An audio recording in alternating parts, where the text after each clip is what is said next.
hii ya pili tutaanza moja kwa moja kwamba kitu ambacho unahitaji katika maisha yako, mpendo mtazamaji na msikilizaji wa makundi yetu ambayo tunafanya nayo huduma, katika kundi letu pendwa la maombezi ambalo limekuwa ndio baraka kubeba huduma hii. Kundi la Home Church ni kundi ambalo limekuwa sehemu kubwa sana kwa ajili ya kuhakikisha huduma hii inaendelea, linaiombea na kufanya vitu vingine vingi kwa ajili ya upendo. Lakini pia na kundi jingine la pekee pia, kundi la ukombozi wa familia. Familia ikikombolewa, ukiroho utakaa vizuri. Familia ikikombolewa, wokovu utaenda vizuri. Wana ukombozi wa familia umekuwa ni baraka. Watu wamekombolewa, watu wameolewa, watu wamekuwa na maisha mengine mapya katika nyumba zao.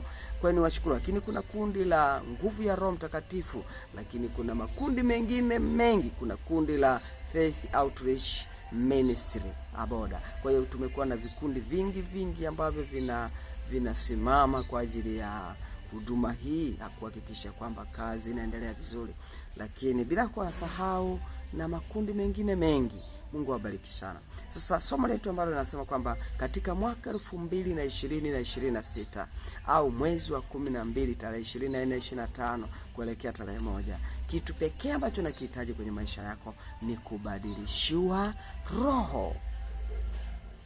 Adui anapotaka kumharibia mtu au kusensi na mtu, anaanza na roho. Roho ikiharibikiwa, vitu vyote vimeharibikiwa. Neno linasema chunga sana moyo wako. Ndani ya moyo, ndani ya roho yako usipopatunza, basi vitu vyote vitakuwa vimeharibikiwa. Kwa hiyo tutasoma katika kitabu kile cha Warumi sura ya 12 mstari wa 2. Kinasema msifananishwe na ulimwengu huu, bali mgeuzwe na kufanywa upya nia zenu. Tamani 2026 badilishiwe maisha yako, ubadilishiwe nia yako, usifananishwe na ulimwengu. Badilisho kwa ajili ya wokovu, kubadilishwa roho ili tupate toba ya kweli. Tamani ubadilisho upate roho toba ya kweli. Tamani ubadilishwe upate kufunguliwa macho ya na maarifa ya Kristo. Tamani ubadilishwe kuishi wokovu wa matendo, si kwa jina tu. Kuna watu 2020 na 25 wamekuwa na wokovu wa jina, Ukristo wa jina, utakatifu wa jina. Nimewaona watu wengi 2025 wamekuwa na wokovu wa jina, wa utakatifu wa jina, Pentekoste wa jina, kikundi cha kinabii cha jina, lakini sio katika kweli, sio katika toba. Ninaona vitu vingi, kwa sababu nimekuambia kuna makundi mengi ambayo yanashiriki. Ndani ya makundi nimegundua vitu vingi. Yale makundi yamenipa experience, na nikiwa nikimuomba Roho Mtakatifu kunipa kutambua ninatumika na wakina nani na wana maisha gani, na kweli wameokoka au ni jina. Kwa hiyo Roho Mungu akanifunulia katika ulimwengu wa kiroho, haya makundi mengi wana wokovu wa jina, wana utakatifu wa jina. Lakini namshukuru Mungu, kuna wakati mwezi unaelekea kuisha wa 12, kuna mama yetu katika kundi letu, ni mwalimu mzuri pia, amefundisha kwamba tunahitaji kutokuwa hukumu watu. Roho Mungu akamshuhudia kwamba kutokuwa hukumu watu. Nikagundua kuna Roho Mungu kuna kitu amemuonyesha, lakini amewasilisha ujumbe kwa hekima. Kwa hiyo kutokuwa na wokovu wa jina.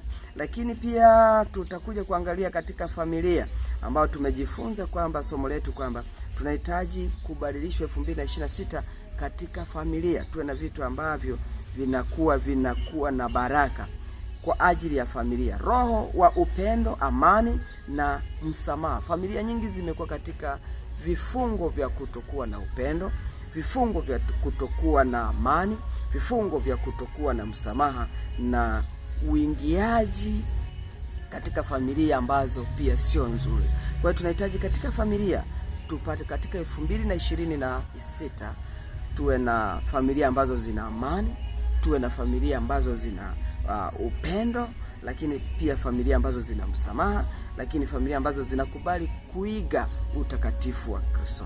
Kwa hiyo tamani 2026 vitu hivyo viingie kwenye maisha yako. Wakati watu wanachinja ng'ombe, wakati watu wanachinja kuku, lakini tamani wewe maisha yako yakae katika vitu hivi, familia yako ikae katika eneo hilo. Lakini pia kwenye familia tunahitaji kuvunjwa kwa mizizi ya laana, migogoro ya vizazi au kizazi cha familia yako.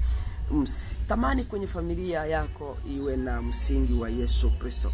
Lakini kitu kingine tutatamani 2026 kuingia katika swala la ndoa. Ndoa nyingi sio nzuri. Kuna watu wana huzuni, na hilo nimesema tutashughulika nalo 2026. Kuna namna ya kuponya moyo ulioumizwa katika ndoa. Kwa hiyo hii ni sehemu tu.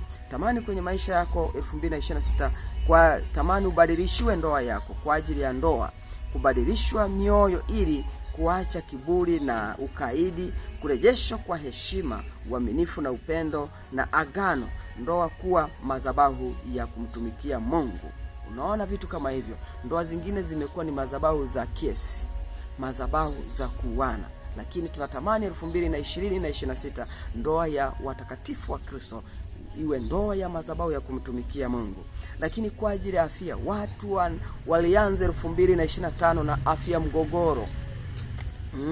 Yaani uchumi umeshindwa kwenda mbele kwa sababu pesa zinaishiria kwenye afya mgogoro. Familia inakuwa na afya mgogoro, familia inakuwa haina amani. Hebu tamani 2026 ubadilishiwe afya. Badilishiwe afya. Badilishiwe afya. Badilishiwe afya. Kwa hiyo ni kitu ambacho tunahitaji kuangalia. Roho wa uzima aingie katika miili yetu, magonjwa ya mwili na ya nafsi yavunjwe. Tamani 2026 ubadilishiwe afya. Tunahitaji afya iwe kamili kwa jina la Yesu. Kwa ndivyo vitu, yani usiwaze kuangalia vitu vingine. Tamani hivi vitu badilishiwe, lakini kwa ajili ya utii katika Kristo. Tumekuwa na watu ambao si watifu katika Kristo. Kuna kanuni nyingi, lakini watu si watii. Kuna mambo madogo madogo ya Yesu Kristo, neema kuwa ya uaminifu. Kuna watu si waaminifu katika upande wa Kristo.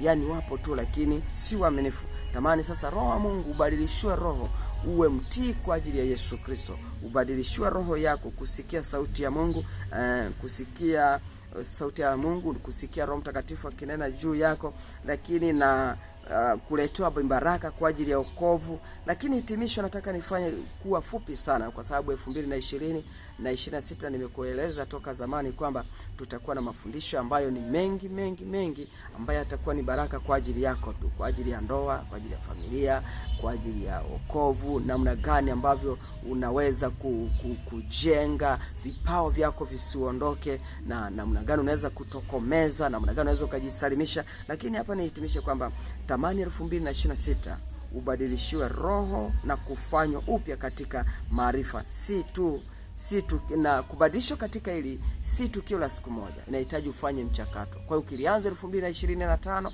mpaka 2026 utakuta kuna mabadiliko yameingia. Kwa hiyo kubadilishwa roho sio tukio la siku moja, ni tukio la siku ni safari, ni safari endelevu, ni swala endelevu. Unahitaji kubadilisha, usiliziki katika hiyo hali ulionayo. Kuna mahali ambapo bado hujajengeka vizuri, lakini hii ni kwa utangulizi tu. Nafikiri tutakuwa na muda mzuri mtulivu ambao tutajifunza kwa kina, na Mungu akubariki. Uwe na mwaka mpya mwema ambao utakuwa na baraka, ambao utakuwa na ushindi. Hii Krismasi Yesu alishazaliwa ndani ya moyo wako. Tamani azaliwe kwa ajili ya matendo ya kubadilishwa roho yako. Badilishwe sana.